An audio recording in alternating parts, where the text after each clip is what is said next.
on the meeting happened yesterday at Serena ng'etegekebwa National Planning Authority okulaba nga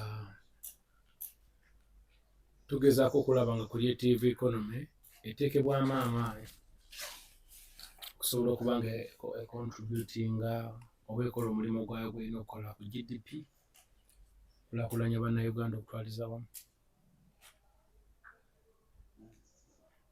Twalabye ekipapula nga kiraga Uganda Gazette lwaki kitakyapa ggwanga nga kiraga nti etteeka lya Copyright and Neighbouring Rights ligazettingiddwa simanyi. So it's about Gazette. Yes.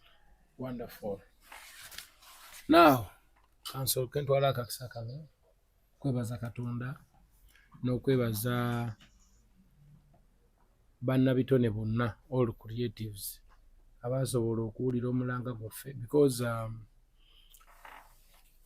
twalaba nga waliwo challenge ng'abantu bayimba oba bakuliatinga ati waabwe bangi nnyo, visual arts, performing arts, writing and whatever, even you the interactive media bantu nga bakola emirimu gyabwe kati omuzze wano mukuliatinze content all that naye ng'okufuna mukutono. Abantu babeera vibrant nnyo nga bakyali bavubuka but the more they grow older batandika okuba nga they are suffering, you know. So ne tulaba nga ffenna gye tulagira lyekkubo lino ne tusalawo twekolemu omulimo ffenna tulabe tukoze tutya okulanga embeera eyo evaawo. Twagenda okukizuula nga naffe kennyini tetutaddeemu maanyi kimala naddala in terms of strategy. How do we solve this problem? Bantu balwanidde copyright of a very, very long time. Very long time mubimanyi abamu beekalakaasa nako ne babakuba kuzika bangali abalala ne beesiba enjegere ne beeteeka mu maaso ga parliament and all that, all this thing happened. Nga bakulu baffe bagezaako okulwanira copyright no. Balwanye nno for a very long time. Naye lwaki tusobodde okiggusa this time around? It is because twamanya what could the problem be. Twali twabula engeri gye tuyinza okutuula ne tutegeeza abantu abatukulembera creative economy kikyetegeeza, tuyinza kukwatagana tutya okukulaakulanya eggwanga nga tuli wamu n'okwongera okubategeeza creative economy omulimo gwekola kye contributing in terms of employment, you know, and okwongera ku misolo n'ebirala. Ne twongera okuba nga tubibattaanya bulungi nnyo ne bajja nga babitegeera mpola mpola. Bwe tutyo bwe twasembera mpaka okutuuka ku pulezidenti ne tumunnyonnyola ye kennyini n'atwegambira nti bintu bino ebimu mbadde sikola ki sibimanyi kubanga ffe twajja wano nga tuvudde mu ntalo tufuna obuzibu bunene nnyo okusooka okutereeza byonna ebyali byonoonese kuba entalo zoonoona ebintu. N'agamba bazze bakwata ku bintu eby'enjawulo. Agriculture bamuteekamu nnyo amaanyi n'obulunzi n'ebirala ebazze ne security kuba baamanya nti okulya obukuumi n'obusuubuzi ndowooza bazze bateekamu nnyo amaanyi awo. Naye nga wano creative ne mu sports ndowooza bakakikwatako kati. Ninaagamba mwebale kukinsembereza kumpi ne mmanya nti kyekyetaaga okuba nga kikolwako. Abamaki nti bakyalina ebyokukola bingi n'olwokuba twasalawo tunegotiatinge bunegotiatinze nga tetumaze kuleekaana, tetumaze kuyumba nnyo, tetumaze kukola, twatambula empola tusobole okukwatagana ne gavumenti bulungi. Ekyo yakitusiimira. Naga nti tegwali mulimu naye kati nange maze okwetegereza okusinziira ku byemunnyonnyodde ne reports ze nzija ngenda nfuna kati guno tukkirize nti nagwo mulimu era guyambira ddala bannayuganda okugenda maaso. So n'atuyamba n'abeera part of the ate n'adda eno ewaffe naye nga alwana okulaba nti process zino zanguwako kuba yakitegeera bulungi. So tumwebaza olw'ekyo president. Then wano we tutuuse era ndowooza we are waiting okulaba nga tufuna the first hearing in the parliament very soon. Kuba already kati tuli gazetted.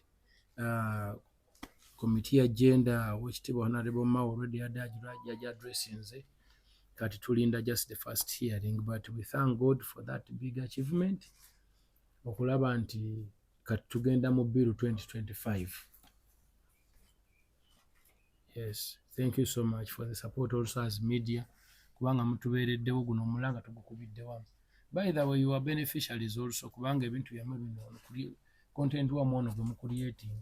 Mugenda kumufunako obwannannyini obwenkomeredde because it is stipulated very well in the copyright law. Fena tuli included not only music but all of us, the as far as copyright law is concerned and intellectual property.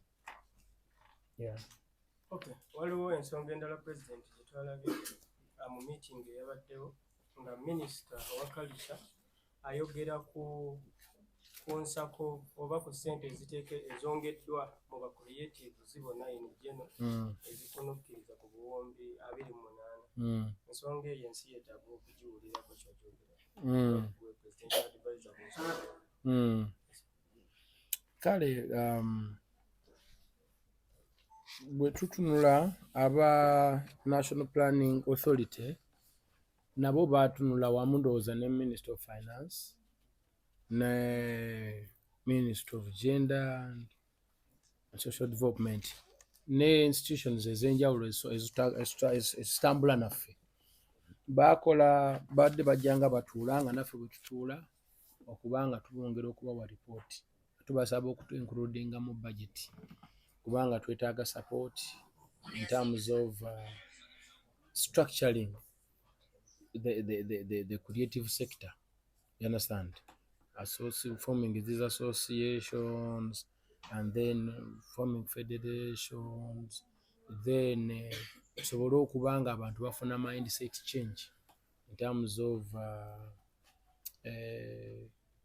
so many things, including how people can manage themselves and how they can take this business very serious.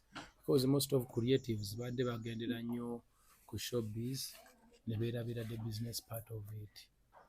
So abantu beetaaga okuyigiriza ebintu bingi including laws, then discipline in different way okusobola okuba nti omulimu gwaffe tuguuseekamu ekitiibwa n'amaanyi. So skilling, okulaba nti abantu beeyongera okumanya from day one nga tannayingira mu industry ategeere kino kitegeeza ki. Ne mbadde mulaba for oluusi tuveeyo mu ghetto abasinga no much education to speak of and all that, tukuba the hits sometimes ne tulwamu okumanaginga ourselves in terms of so many aspects, you know. Naye kati bwe tuba tusobodde okuteekawo skilling centers, tusobola okuteekawo cultural centers in different areas, ne tuteekawo nnyo nti bano baalwanye beekubidde wali, bano bali media boogera bisongovu oba okitegeera. Nga bw'olaba era engeri abantu gye bazze bajja beekwatamu nga si nnungi, naye kati tuli mugezaako okulaba nti tuwuzaamu tusobole okufuna a very vibrant music industry like never for all creative sector at large. So kyova olaba batu-includinze era okusaba kwaffe tubeebaza okuba nti nno twebaza gavumenti okuba nti yakkiriza naye tutuorganizinga nti gye tuli era tukola omulimu gw'amaanyi batu-includinga mu budget not only music kuba kati wano ku kitebe kya music but all creatives in general, all domains kubanga domains nyingi nnyo wano ezigenda okuba nga zifuna obuyambi obwo. Visual arts and crafts, performing arts, audiovisual and interactive media, those are mugwao, design and creative services, creative writing and publishing, culture and natural heritages. Of course, niba including our related domains, that is tourism, sports and recreation. So fenna tuli bulungi, not only music.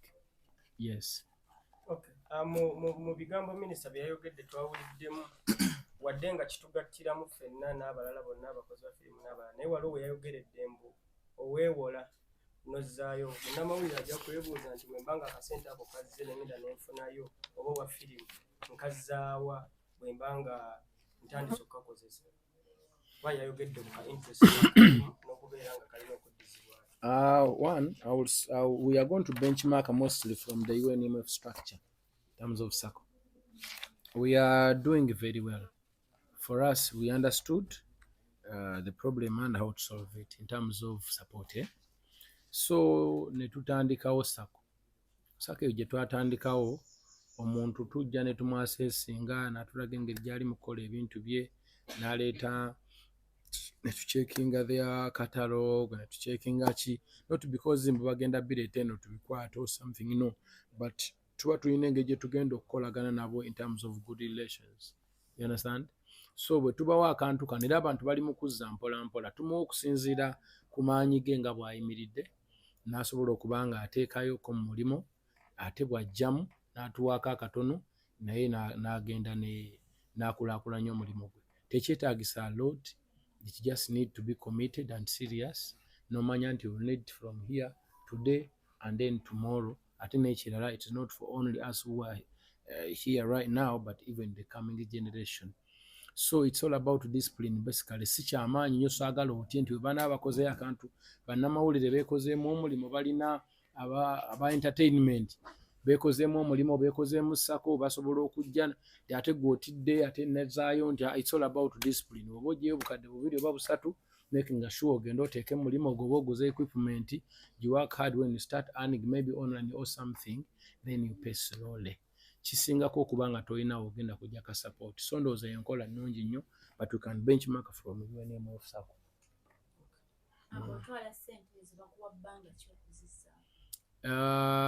Ebiseera ebisinga kisinziira.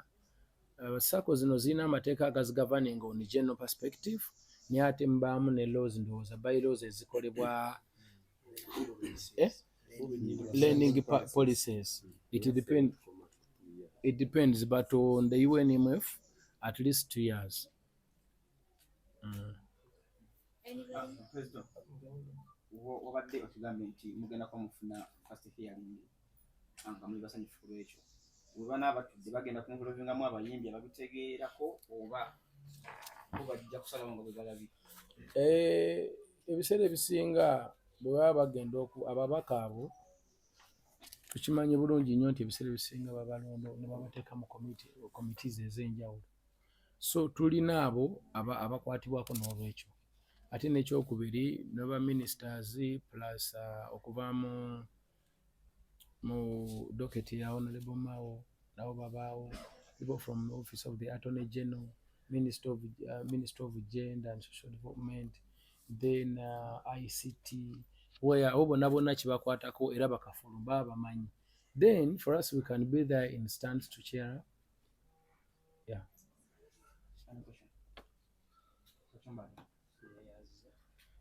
Presidential advisor Ramchiza senior okongerako akasini.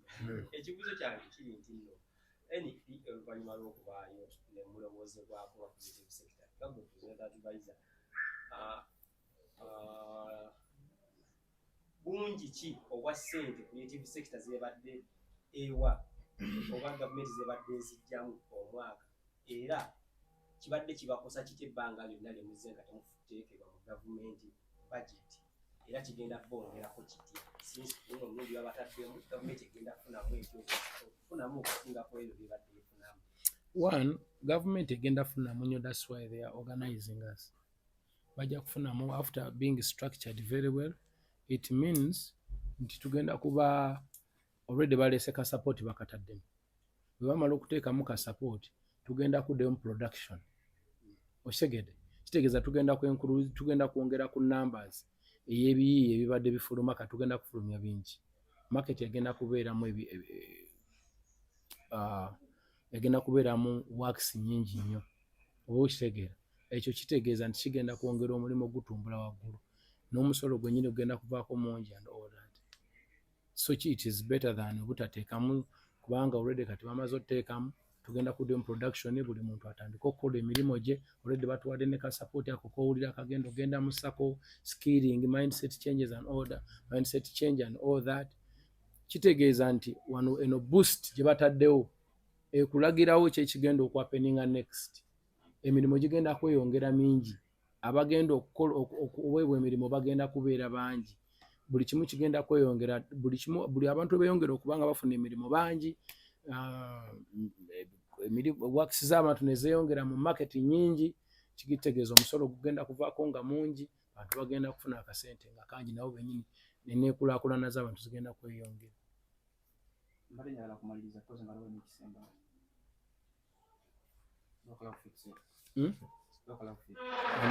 mpozi kalaake njagala okuzzaayo okugamba abantu baffe beebale kutubeereramu ne batuwagira because bw'otunuulira emirimu gino gyasooka kubeera politicized bo nga bagamba ataabuuba nga babi propaganda mungi naye abantu baffe batubeereddewo bannayuganda ne batudde emabega ne batuwagira kuba nze bantu bangi abansanga naye waffe mu kyalo nina kugamba edi omulimu gw'oli mukukola tugulaba mulungi nnyo weebale genda maaso banno bakunge musobole okulaba nga mukola ki muzza ekitiibwa ky'omulimu gwammwe waggulu. So I thank you all the people of Uganda.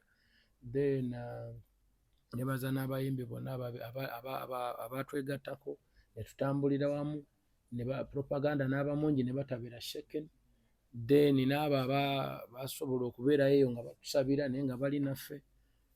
We thank you all. So it's time also to come tusobole okuba nga tukolera wamu to make sure that all this bikolwa bulungi and we benefit from it. Otherwise abantu basobola okukwata funds zino and all that ne bazikozesa bubi, but if we are united and we work closely together we can follow up to make sure that service delivery ebeera nnungi kubanga ate ebiseera ebisinga oyinza okunaaba mu ngalo n'otalya mmere naye senga tuba tulemeddeko ne tufollowing up abantu bajja kufuna ebyetaago bino basobole okuba nga kigendererwa kyaffe kituukirira bulungi. So the struggle continues. This is not the end.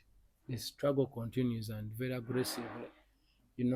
Ekyokubiri waliwo concern ennaku zino tukutteko ffe ng'aba UNMF and I think n'aba stage play nabo balina bazze bantuukirira. Now this time around as a senior presidential advisor on the creative on the issue of that stage play the permit for yes it is budget stage play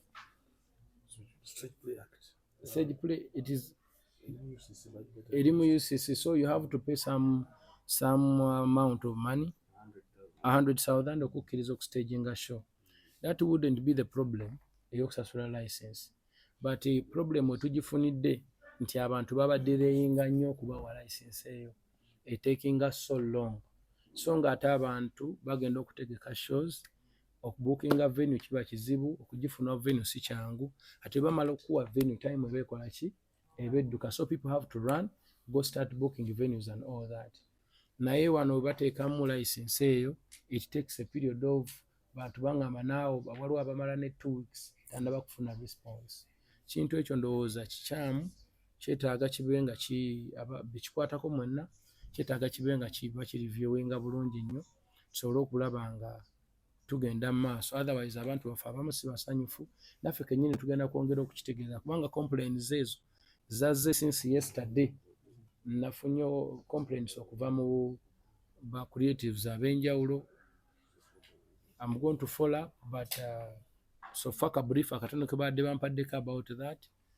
We need to come and solve that problem of delay. Yes. Okay, waliwo kamu akasembayo ku nsonga eri eya ssente. Omulundi guli omwafuna ssente $5 something like that ku federation oba mu bayimbi. Waliwo abayimbi abafuna ku ssente ezo ate ne baddayo ne batandika okubakuba oba okulwanagana ne federation. Tusuubire nti ku mulundi guno zino ezigenda okubaweebwa oba zigenda oteekebwa mu creative sector mugenda bagabirirako bakirizibwa okujja ne beewola oba kakunta kagenda kasemba. No, this thing is for creatives. Gwobeera kati kijja kusinziira katwogere ku music generally. abayimbi ebiseera ebimu abamu babuzaabuzibwa babeera misled because of the bantu abamu bakyesinga cloud, bantu abamu tebamanyi bakyamuka wawulira enduulu wakola ki wagenda. Abantu abamu bakola ebintu olw'obutamanya, tosobola kubajajinga olwa action bw'abantu abatonotono oba okitegeera. So you just keep your heart open nomanya nti this is about change. It's about solving a problem.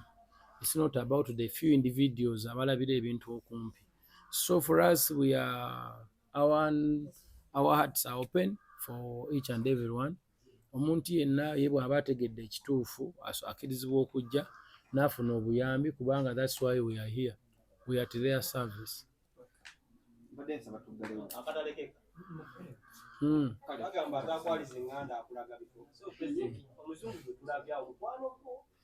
Where are they? I can introduce you to them.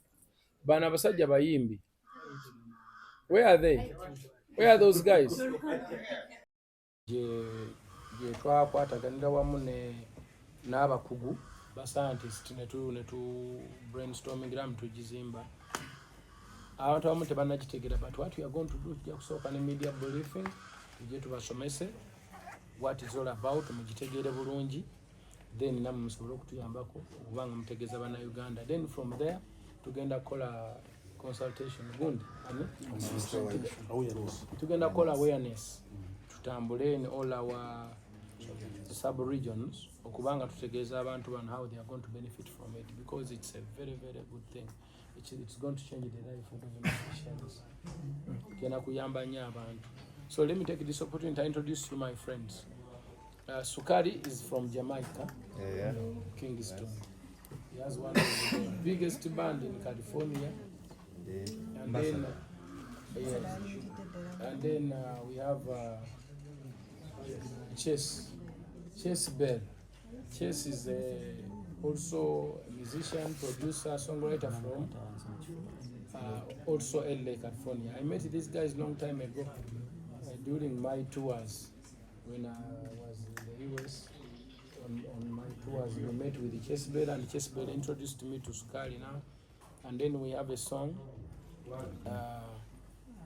They came for a video shoot that we shot a few days ago with our friend Kwakese from Ghana. He left the other day, went back, had many programs back home. But the video shoot went well. And yes, now these guys are going back. You're going back today? Go today. You go today, and then this one is still around. It's Still here for another week. Another week.